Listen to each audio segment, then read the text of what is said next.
Hello everyone, welcome back to the channel. Today we're going to be reviewing the movie Are You There, God? It's Me, Margaret.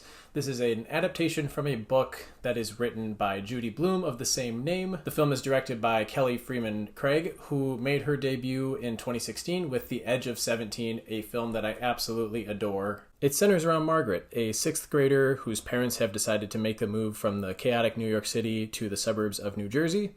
So not only is Margaret trying to navigate the challenging times of adolescence and entering womanhood, but she's also faced with the stresses of relocating to a new home, new city, new friends, and a religious identity crisis. I'll say right off the bat, Craig brings this story to the big screen brilliantly. Full disclosure, I haven't read the book, and I'm clearly not really the target audience for something like this, but I still loved it, and I can imagine readers of the book are also going to love this, considering I think most of the other audience members that I saw the film with indeed are readers of the book. Obviously, a lot of the conflict in the film revolves around Margaret sort of trying to navigate through adolescence, specifically as a woman. So I feel like women in general will probably take to this story more, but there are also a lot of other ways that they make this character extremely relatable in the movie.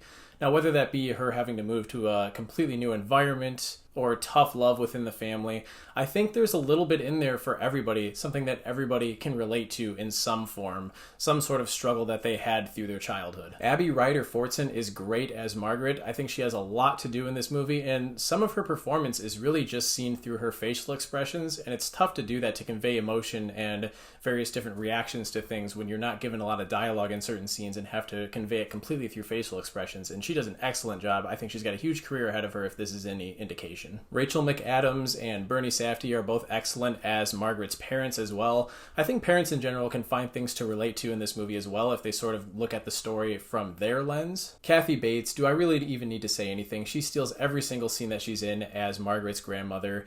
And there's so many lively performances in this movie. I'm not going to go off listing names because we'd be here forever, but the friend group that she sort of forms after she moves to New Jersey, also a lot of really vibrant sort of performances there.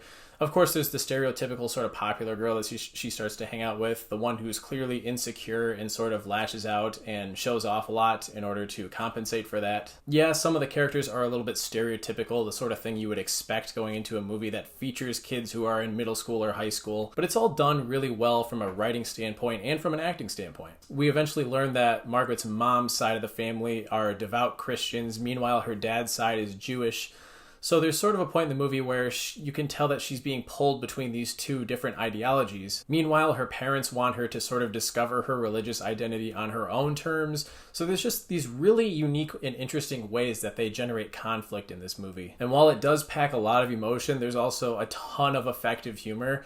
I've seen quite a few comedies this year already. I don't think I've laughed as much as this in a movie theater. I suppose the story might become a tad bit predictable towards the end because when it comes to coming of age stories, usually they all sort of wrap up the same way, in which the characters sort of reach a breaking point. They might say or do some things that they will regret, and ultimately they'll have to reconcile those things in sort of the closing minutes of the film.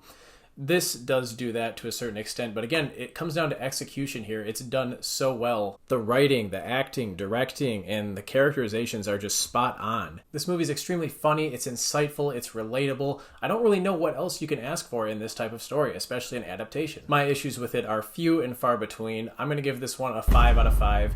Definitely the best of the year so far, and actually I don't think I gave a single 5-star rating on Letterboxd to any film last year, so I guess this is the best movie that I've seen personally in the last 2 years.